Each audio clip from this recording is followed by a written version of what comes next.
Miles McLaughlin here. I've got a 13 acre, almost 14 acres near Moab, Utah. This is a super cool property. I'm really excited to bring it out. What I do is I buy and sell vacant land, right? We're a land investment company. We're offering wholesale prices. We're a little bit more geared towards self-service, right? We want to bring these assets out to the public, give you guys all the information and let you make a decision from there. We offer owner carry. We do own all of our properties, a little summary about us. Our website's Wilco Land. I'll get right back to this property I want to talk to you about here in a second. And the things I want to cover is I'm going to go through our photographer's videos, which I'm looking at right now.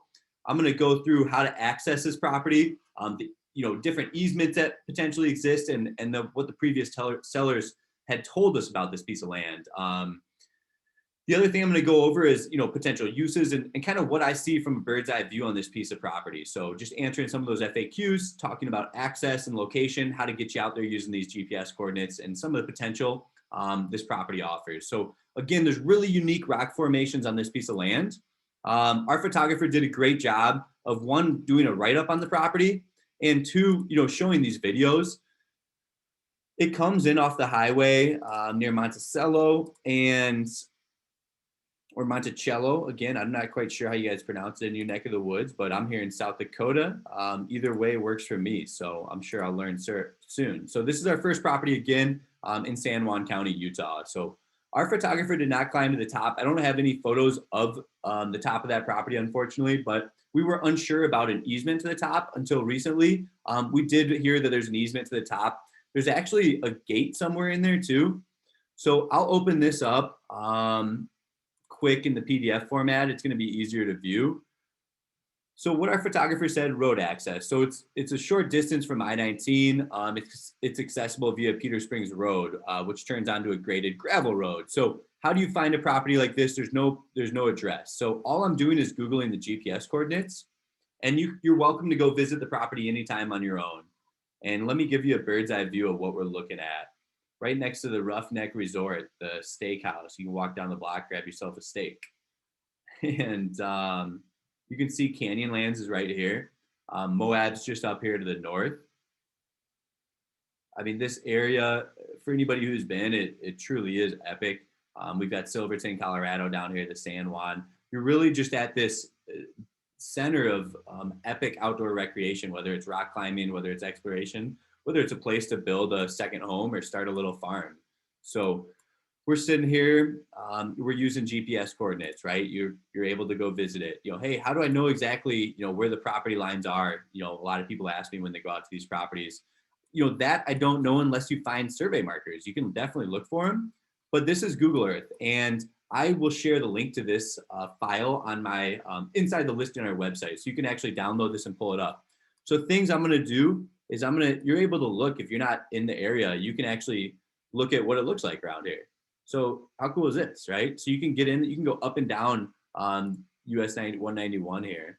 So you're going to come in off on East Peter Springs Road, right? And the property starts, again, this is an overlay map, so we're overlaying it. But let's say you hop on this road.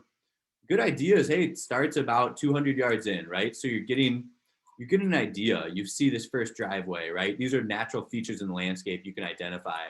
It's pretty thin in here. You probably won't use much of that property. It starts to widen out down here. You can use a ruler and see how much width you have down here. Something else to look for is, hey, you've got the neighbor's road. It might be, I think it's fenced off even down here. So they might have all this fenced off. So you have a pretty good idea of that. But again, you're looking at, hey, the top of our property kind of is parallel with this section of the road here, about 60 yards away. Something else you could line it up with is it's further, the end of this driveway, it's a little bit further to the south of it.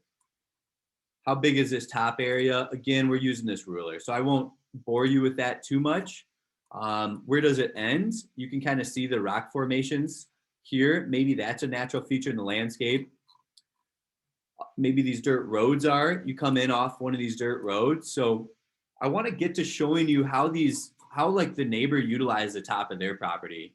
It's an alpaca farm, I believe is what they said, or maybe it was this neighbor with an alpaca farm, but I'm assuming this is very similar. It's tough to get up here, so they had to do a different easement. So there's two ways to access it. Our photographer said he came in, and you can be on Peter Springs Road right here. and this property adjoins it right here on Peter Springs Road.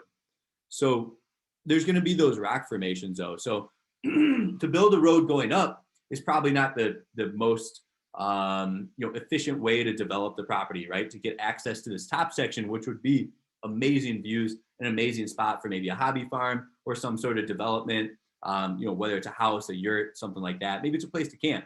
But whatever it may be, you've got obviously these smaller sections down here that you can use. You've got these rock walls. Maybe you're bouldering and climbing during the day. You're camping up here at night looking at the stars.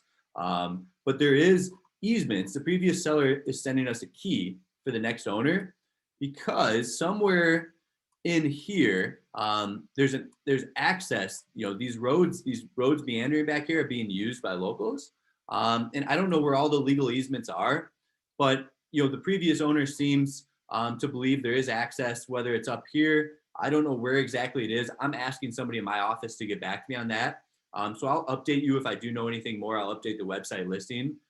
But going further here, there's probably a gate back here, somewhere up here that gets you to the top end of this property. Worst case scenario, you can do something pretty similar to what these folks did. You see how this road veers up around here? I mean, that could be something that you do with this property too. You see how I'm veering up around there. So there's multiple ways to go about utilizing this top section of the property. Just know that that's a possibility. That's probably what comes to my mind first, is utilizing that top portion. I'll give you more details on the other access routes and the gates on the website in the future. So I want to get into, some of the photos and information about this property. So looking at this, we'll have this post on the website. There's the fences there that he mentioned. So Peter Springs Road, this is a really great presentation. Whoever did this, thank you. Friendly neighbors, an alpaca farm located at the top of the hill. So that, to me, that's an indication, hey, they have almost an identical property. So they're able to develop, they're able to put roads in, they're able to have some sort of farm that goes up there. So several vehicles, everybody waved and nodded, right? So no evidence of power, water, septic. Obviously, he's mentioned it himself. Hey, we're not experts on this. You go out there, do it yourself, look into that, contact experts on these subjects, but you're probably going to need a well for water. You're probably going to need a septic system for sewer. There's no city water or sewer to my knowledge here. Power lines are right there along the highway. I would worry about power probably the least out of anything. And there's definitely power lines running along Peter Springs Road that we said. So again, same feedback there. Landscape terrain. This is a great property. I mean, somebody local really likes this. There's some cool cliffs and rock formations. That's what you go here for. So this property will not disappoint. There's rock formations, 20-foot high cliffs in elevated areas. So there's that open meadow that runs parallel to the property. I love that part of the property. It's elevated with lots of trees and plants. Yeah, so this is really great feedback from somebody who's been out there. So this is going to save you time if you're not familiar with the area. It's a tucked in little meadow back here off the interstate. So I think you're gonna be really well tucked in. Again, no survey markers that they saw. So you're gonna be using Google Earth for that. Like I said, this is one of my favorite properties we've had come in. I'm really excited to see how this moves in this market. I'm not super familiar with this market, so any feedback you have for me would be great. I'm showing you guys some photos of the property finally. These again will all be listed on our website. My call number is 605-250-1256. Again, my name is McLaughlin. Our website's Wilco Land.